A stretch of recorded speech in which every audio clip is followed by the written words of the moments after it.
Hi friends and welcome. In today's tutorial I'm sharing how to create collage papers with vintage book pages, stamps, and watercolors. This is such a fun project that anyone can do, so let's get started. We're going to start the project by taking some gesso and adding it to our vintage book page. This will help push some of the text to the background to allow for our stamps and watercolors to shine.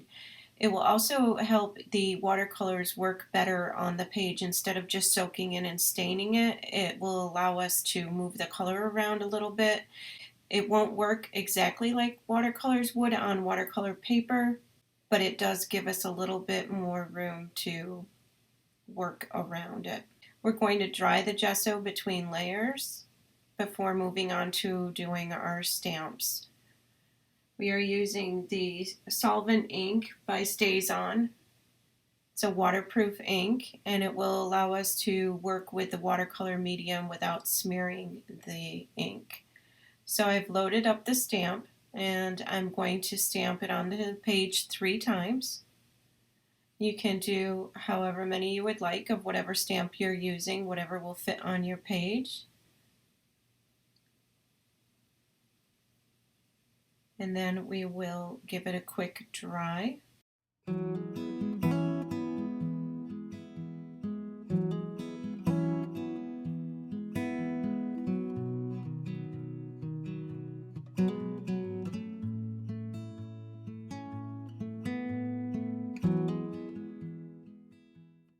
And move on to the watercolors. I am using a Koi Field Sketchbox 24 set, and we are going to be using the purple, the cerulean blue, and the quinacridone rose for this project.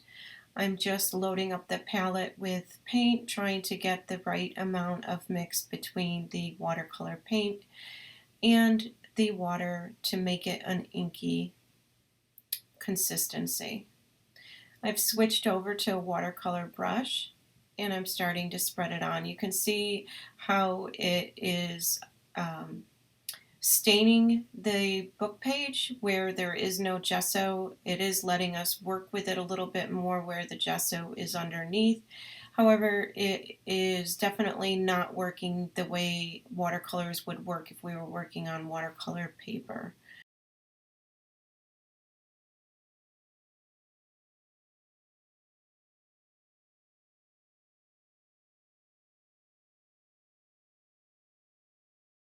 We're going to go around and use some water to soften the edges and take off some of the excess paint and add some back in where it might need a little bit more. And normally with watercolor I do work with 2 jars of water, one for my cools and one for my warm. When I'm using watercolors in a mixed media project, I generally just work with the 1 jar of water. These are not my professional watercolors or brushes, so I'm not as picky about that when I'm doing these type of projects.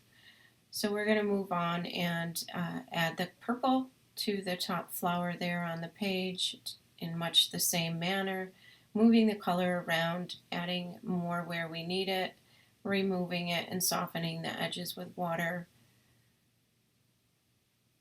to have it bleed out a little bit so that it's not perfectly painted within the lines of the flower.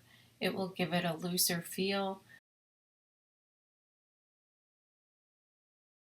And I'm using a brush that's been dried off on the paper towel to soak up the excess paint. So you would just want to use a dry, clean brush to do that. Now we are painting the last flower with the quinacridone rose.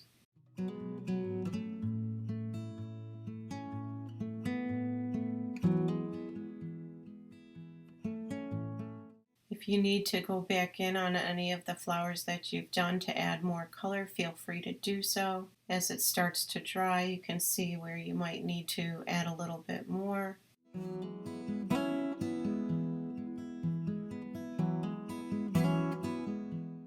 Now we're going to go in and add some fun splatters. You want to get your brush really wet, load it up with paint, and then just tap on the handle to add the splatters. We're going to do that in all 3 colors. I have put a link below to all the supplies that have been used in the video. And if you have any questions, feel free to ask in the comments. The stamp for this project was the Stampendous A Fresh Bloom. So we're giving those splatters a quick dry before we move on to the final touches for this piece.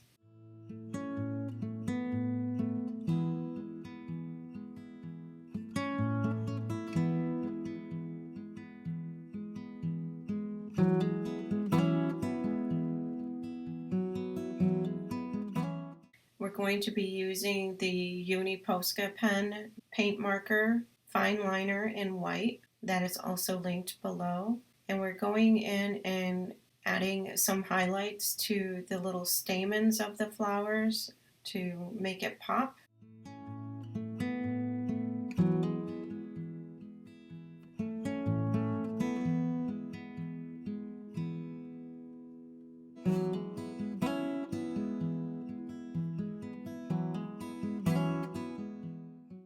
And that's the finished project. We're going to move on to project 2. And for this, we're using a cling stamp by Deep Red, a large sunflower. Again, using the Stays On ink. So we're going to give this stamp a quick inking. And this stamp is bigger than the previous one from the other project, so I'm only going to stamp it twice on this page.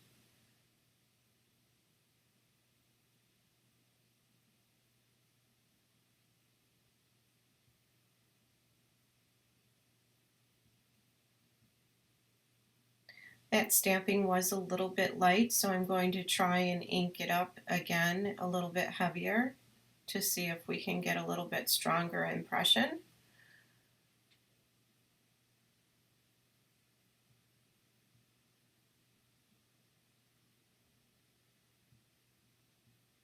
You want to press firmly. And there we go, we got a better impression on the second stamp.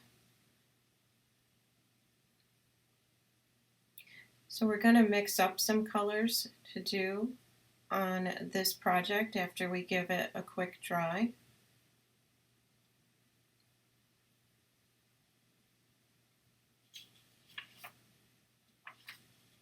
We are going to be using the Permanent Yellow Deep.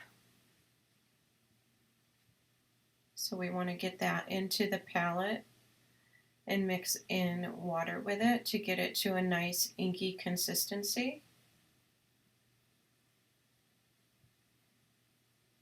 And whereas in the first project each flower was one individual color, we're going to do multiple colors on these sunflowers. And now I'm mixing up the permanent orange.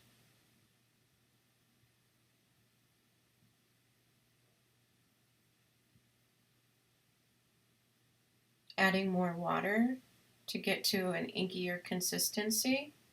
And adding a little bit of the cadmium red hue, which was a little much, so I'm going to add back in a little bit of the permanent orange.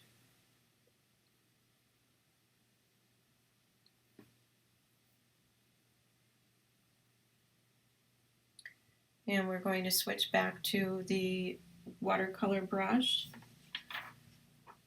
I'm using a Grumbacher number 8 Golden Edge round brush. And we're going to start by adding the Permanent Yellow Deep to most of the first sunflower. Again, just putting the paint on loosely, not worrying about trying to stay in the lines perfectly.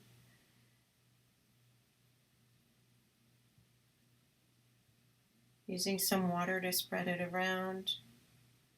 And then going in with a little bit of the orange that we mixed. And you can see it doesn't bleed out perfectly the way it would on watercolor paper, so I'm going back in with the brush to help move it around.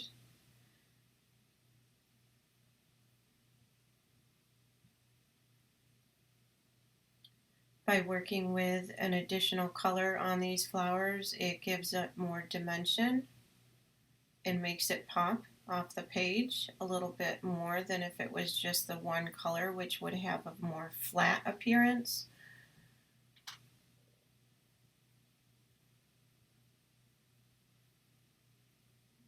And this project will have more contrast than the first one. The first was more soft and pretty. This is going to definitely have more contrast once we do the centers of the sunflowers and the darker brown mixture of paint that we're going to make.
We're going to add a little bit of the straight cadmium red hue to add in even a third color. When we're done, the first flower is going to look more like a sunflower in earlier summer, and the sunflower on the right is going to have more of a fall look to it with the multiple colors.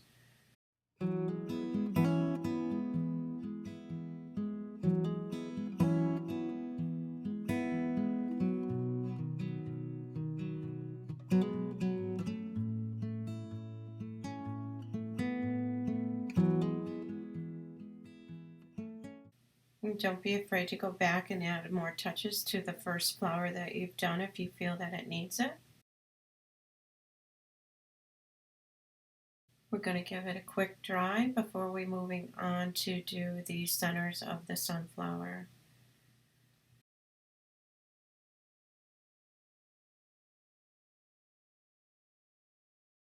We are going to mix up a dark brown by using burnt umber in our palette with some water, and then going back in and grabbing a little bit of the ivory black to darken it up.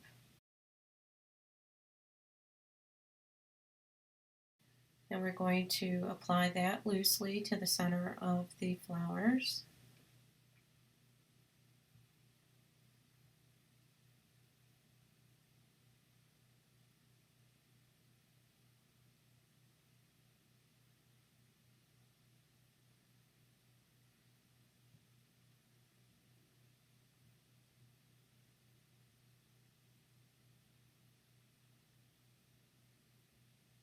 Don't be afraid to use the brush to move the paint around.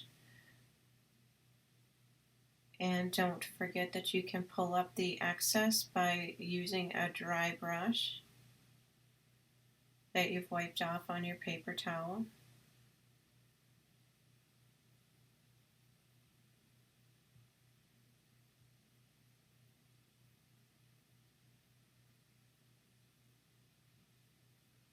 Again, softening the edges so the center of the flower kind of bleeds out into the flower petals and doesn't look so harsh with a very hard line.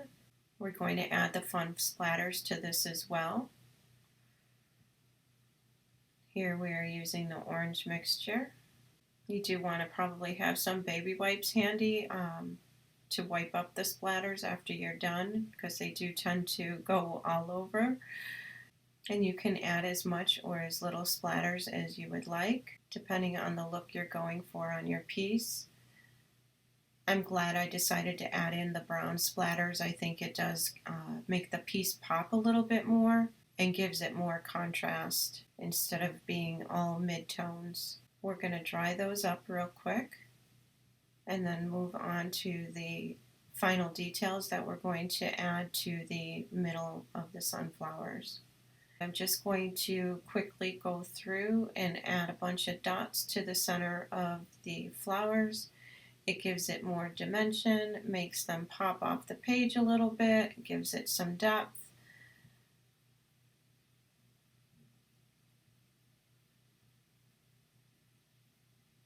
Another quick dry.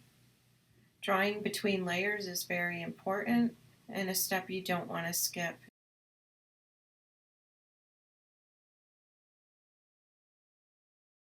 And there you have it, the completed project. I hope you've enjoyed this tutorial, and I look forward to seeing you in our next one. Don't forget to hit subscribe and ring the bell.